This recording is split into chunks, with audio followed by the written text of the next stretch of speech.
Magandang araw sa inyo lahat. Ito nga pala ang aming buod sa Kabanata 16 to 30. Ako nga pala si Gipitan, ito si Nolyora, at si Guata. Muling Buod ng Kabanata 16 hanggang 30. Si Sisa ang ina ni Basilio at Crispina. Ang asawa niya ay si Pedro na labis ang kasamaan at pagkagahaman. May bisyo si Pedro gaya ng pag-inom ng alak at sabong. Bibihira lamang kung umuwi ng bahay si Pedro at kadalasan pang sinasaktan ng asawa kung hindi nakapagbibigay ng perang pambisyo. Ganoon na lamang ang pagkabigla ni Sisa matapos na tumambad sa kanyang harapan si Basilio na duguan ang kanyang noo at bakas ang matinding takot sa mukha nito. Kinuha ng sakristan mayor si Crispin sa bintang ng pagnanakaw nito. Nang sumunod na araw, nagtipon-tipon ang mga manong at manang sa simbahan upang pag-usapan ang indulhensya plenarya na siyang mahahango sa purgatorio ang mga kaluluwang nagdurusa. Hindi na malay ng mga nag-uusap ang pagdating ni Sisa na may dalang isang bayong ng gulay, prutas at isda para sa kura paroko. Tumambad sa kanyang paningin ang kusinero at sakristan, ngunit hindi sila nito pinansin. Hindi makapaniwala si Sisa sa mga binabanggit nila. Sa kabilang dako, nag-uusap sina Crisostomo Ibarra at ang guro ng San Diego na sa lawang ito itinapon ng bangkay ng kanyang ama na si Don Rafael Ibarra. Nais itong ipagpatuloy ang nasimula ng kanyang ama sa pagtulong sa pag-aaral ng mga bata. Dito inisa-isa ang mga suliranin ng guro, katulad na lamang ng nawawala ng interes sa pag-aaral dahil kulang sa panghihikayat mula sa kanilang mga magulang at kung mayroon may nagiging sagabal naman sa kanila ang kahirapan. Isa pa'y kailangang iwasto at maisaayos ang pagtuturo. Nakasanay ng mga bata ang magsaulo sa halip na unawaing mabuti ang pinag-aralan. Matapos ang pag-uusap sa lawa, dumalo si Crisostomo Ibarra kasama ang guro sa isang pulong ng tribunal. Dumalo ang dalawang partido ng bayan na magkasalungat ang opinyon at mga isinusulong.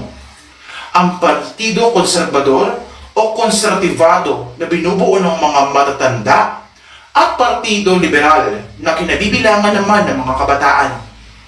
Ang mga paksa ng pagpupulong na iyon ay tungkol sa gaganaping kapistahan at ang pagtatayo ng paaralan para sa bayan. Sa dami ng kanilang pinagtalunan para sa kapistahan, ang desisyon pa rin ng simbahan ang nanaig o masusunod para sa kapistahan. Matapos pumunta sa simbahan, gulong-gulo na umuwi si Sisa sapagkat hindi niya alam kung ligtas ba ang kanyang mga anak. Nagpang-abot sila ng Guardia Civil sa daan. Pilit siyang pinapaamin na ilabas ang 2 onsang ninakaw ng kanyang mga anak. Dahil sa wala siyang may pakita ay kinaladkad siya ng mga ito papuntang kwartel. Hiyang-hiya si Sisa na pinagtitinginan ng mga tao. Tanghali na nang pakawalan siya ng alperes at pagka-uwi niya sa kanilang bahay ay tumambad ang isang pilas ng damit ni Basilio na nakasabit sa dingding. Labis ang kanyang naging pag-aalala kaya siya ay tumakbo papuntang bayan at nagsisisigaw sa paghahanap ng kanyang mga anak.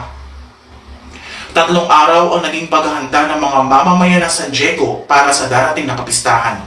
Napag-usapan si Padre Salvi na katakatakang nag-iba ang pag-uugali simula nang dumating ng San Diego si Maria Clara. Plano ng magkatipan na magkaroon ng picnic sa ilog kasama ang kanilang mga kaibigan. Iminungkay ni Maria Clara na huwag niyang imbitahin si Padre Salvi, ngunit hindi ito sinang-ayunan ni Crisostomo Ibarra. Sumakay sa 2 bangka habang nangingisda ang mga kababaihan at kalalakihan. Ngunit na magkaroon ng butas ang bangka ng mga binata, ay napalipas sila sa sinasakyan ng mga dalaga. Wala silang mahuli ng mga isda dahil mayroong mga buhaya kaya't nilundag ng piloto ng bangka na si Elias. Naglaban ng 2 sa ilog na agad din namang sinakluluhan ni Crisostomo Ibarra hanggang sa mapatay nila ito. Nagkubli si Padre Salvi sa isang puno at doon niya nakita ang mga kababaihang nagtatampisaw sa batis. Nanilip siya at nakinig sa mga nag-uusap, ngunit pinigil niya ang kanyang sarili. Dumating si Sisa na naisa ng pakainin ni Ibarra, Ngunit umalis din kaya't napag-usapan ang pagkawala ng kanyang mga anak. Dumating ang mga gwardiya sibil at sarhento upang hanapin si Elias sapagkat ito ay di umano ang nanakit kay Padre Damaso. Nang sumunod na araw, pumunta si Ibarra sa bahay ni Piloso Potasio upang humingi ng payo tungkol sa paaralan na nais niyang pasimulan.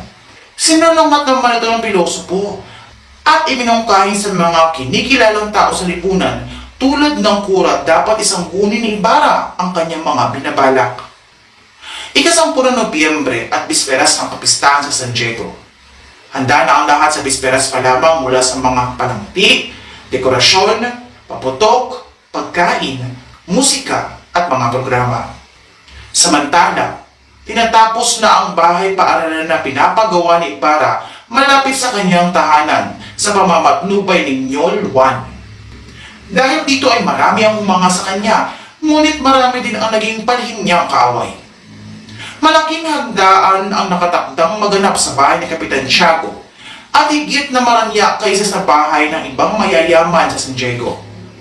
Isang relikaryong ginto o locket ang pasalubong ng ama kay Maria Clara. Namasyal sila at sa isang sulong na daan ay may isang ketongin na tumawag ng pansin ni Maria Clara, kaya't inilimos nito ang locket na kabibigay pa lamang ng kanyang ama. Nakalathala sa isang aklat na dyaryo sa Manila ang karangyaan at pagdiriwang ng kapistahan sa loob ng 3 araw. Sinulatan ni Maria Clara sa Ibarra dahil ilang araw na niya ito hindi nakikita. Hiniling din niyang siya ay dalawin ng binata at imbitahan siya nito sa pagpapasinaya ng bahay paaralan na kanyang ipinatayo. Ika-3 at ang huling araw ng kapistahan sa bayan ng San Diego. Handa na ang lahat para salubungin ang kapistahan. Sinimulan ng mahabang prosesyon ng iba't ibang santo. Makikita ang pagkakaiba ng antas o diskriminasyon sa lipunan. Siksikan ng mga tao sa loob ng simbahan hanggang sa labasan. Ang misa ay bayad para sa kabanalan ng lahat sa halagang 250 piso. Mas mabuti na magbayad ng mahal sa misa na makapagdadala ng kaluluwa sa langit kaysa sa impyerno kung